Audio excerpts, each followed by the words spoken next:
Okay, now I would like to introduce you the activities that we are doing in my research lab. So I'm Miguel Olivares, I'm the head of the Space Robotics Research Lab, and trying to push the limit of the multi-robots in space, among other things. So let me introduce you my lab. So I founded the SpaceR research group on 2020, just before COVID, the best thing you can do. In that moment, I was the only person in the lab, but during this time, we managed to get more than 24 research projects and get more than 4 million of acquired finding. And basically, the activities of the group is focusing on autonomous navigation GNC for different type of robots. So I'm coming from aerial robotics. And then we still have some projects on aerial robotics, on collaboration of aerial robotics, but our main focus are on orbital activities, so orbital servicing, manufacturing, active space debris removal or rendezvous, and also on planetary robotics, going to the moon, space resource activities, and also collaboration among robots. So here's the group. So we have a division of seven postdocs, 12 PhD students, also some research assistant and master students that are popping in and popping out as usual in the groups. Important points that we have in mind is, creating on-ground facilities that can allow us to advance on the TRL in order to go beyond. So we have constructed a Luna analog facility. This is 80 square meters, so 11 + 7 meters. It has 20 tons of basalt. Of course, it's not simulant, regolith simulant. 20 tons is even very expensive for Luxembourg. And then we have a motion capture system. We have 12 cameras, and we have a sun simulator. So here you can see hanging illumination system that we can put it up and down and moving along this axis, that this is to simulate the different latitudes of the moon. So for example, here you can see that there are bigger shadows than they are, and that's the one of the challenges that you can find in polar regions, you know. So we have different type of robots. So Leo rover, if you saw in the exhibitions, we have 10 of them, and we are doing different type of research on multi-robot I will present later, and also kind of a big horse with robotic arm in order to do more different type of tests. Yeah, I will present them. We also have, as mentioned, focus on on-orbit activities. So for doing that, we create another facility. This is called a Zero-G Lab. So basically, you are aware of the facility on the ESA STEC. So this is quite similar. So we have a flat floor of 5 × 3 meters. And we have constructed this floating platform. So this is a pneumatic system with air beating that's blowing air against the floor. So then it's levitating. And then in addition, we added 8 thrusters, so 8 nacelles that simulate the thrust of satellites in order to do, to emulate their orbital mechanics and dynamics. And this system can work with onboard bottle and also with constant air supply. Yeah. In addition, we have a motion capture system and 2 robotic arms mounted in robotics rail in order to have simulate 6 degrees of freedom for satellite environment, and also a sun simulator. Yeah, I would like to mention that we are open to collaboration, and if you are interested in using these facilities, don't hesitate to contact me. I have more information here and some flyers. If you want to get it, don't hesitate.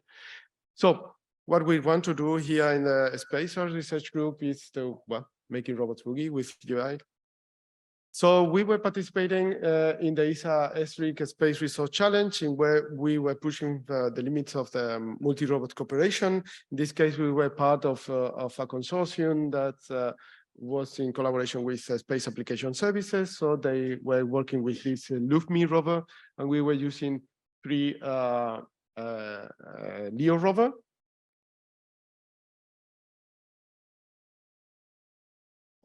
Here there are some the different sensors that we were using on the competition, but the most important thing, or what is more relevant for this workshop, is the communication and the system that we've developed on using the mesh network that is working in ROS2. It's we are working on a publication for that. So basically, we have the lunar lander, and then the robots, each of them working as a node, so they can extend the range and the reliability of the system, and that's of course using the advantages of ROS2 versus ROS1.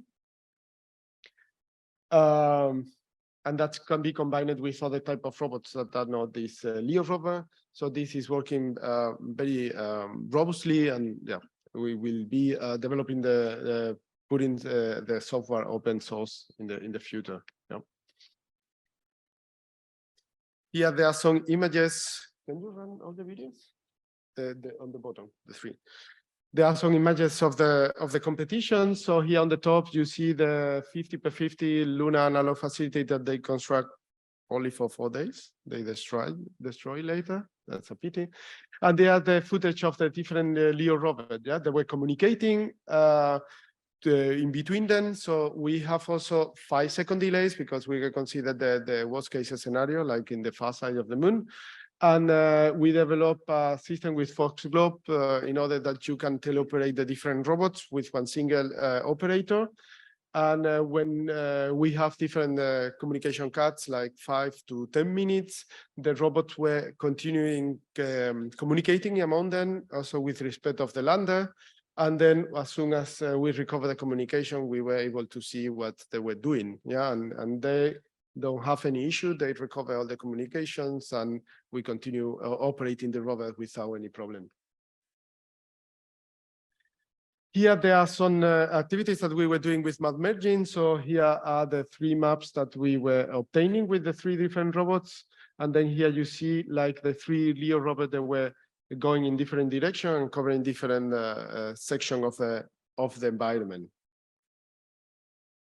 In addition, we are working on Luna Island. This is a project in collaboration with NASA Ames, with the head of with Dr. Ulan Wang, who is the head of the navigation system of the Viper, and in where we are determining what are the suited sensor fusion and the algorithms for using SLAM on the moon.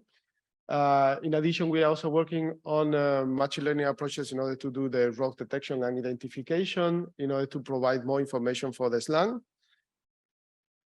Another project is called KISR-XR. This is a collaborative exploration for structural analysis using heterogeneous multi-robots on a string environment. So we are combining the activities on underground mines and also on lava tubes. So having different robots that with different sensors, also combining with communication activities, and also having a robust teleoperator system in order that we can manage more than one robot at the same time. Yeah?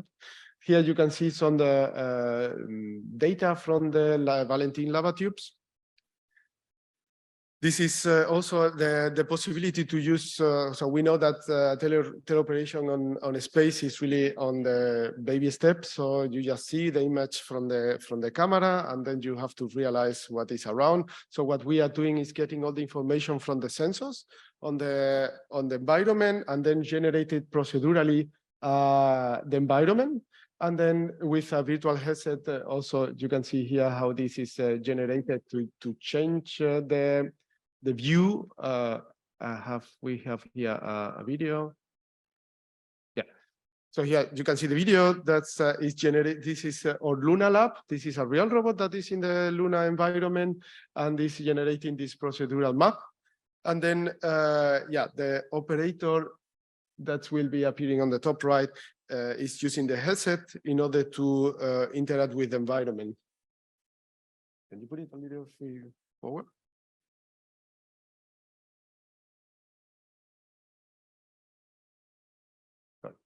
Yeah, so then we're generating some way of communicating with the robot. So this is the real image from the rover, and then also you can change the point of view, and that is kind of a immersed operation. So we are also in the cases. Oh my gosh. In some cases, trying to operate with the delays, and also with the machine learning algorithms is popping up all the different threats that are around on the environment. In addition, so we have been working also on getting knowledge of how is the system, if it's getting some extra issues about slippage or stack detection. So this is a paper that was presented in IROS in the last IROS in Japan. Here you can see different activities that we are also using reinforcement learning in order to do sample collection. So here is scene to real. So everything was trained, the agent was trained in a virtual environment and then put it in a real environment, and was so successful to get the sample. And just to finalize, we are also working on high fidelity simulator environment, not only to train the agents, the reinforcement learning agents, but also to train the operators in the level of on the activities of Luna environment, orbital environment, and also this is for controlling the floating platform that you saw before. So what we are also trying to do is to perform autonomous landing on the moon in order to improve the current solutions. Yep.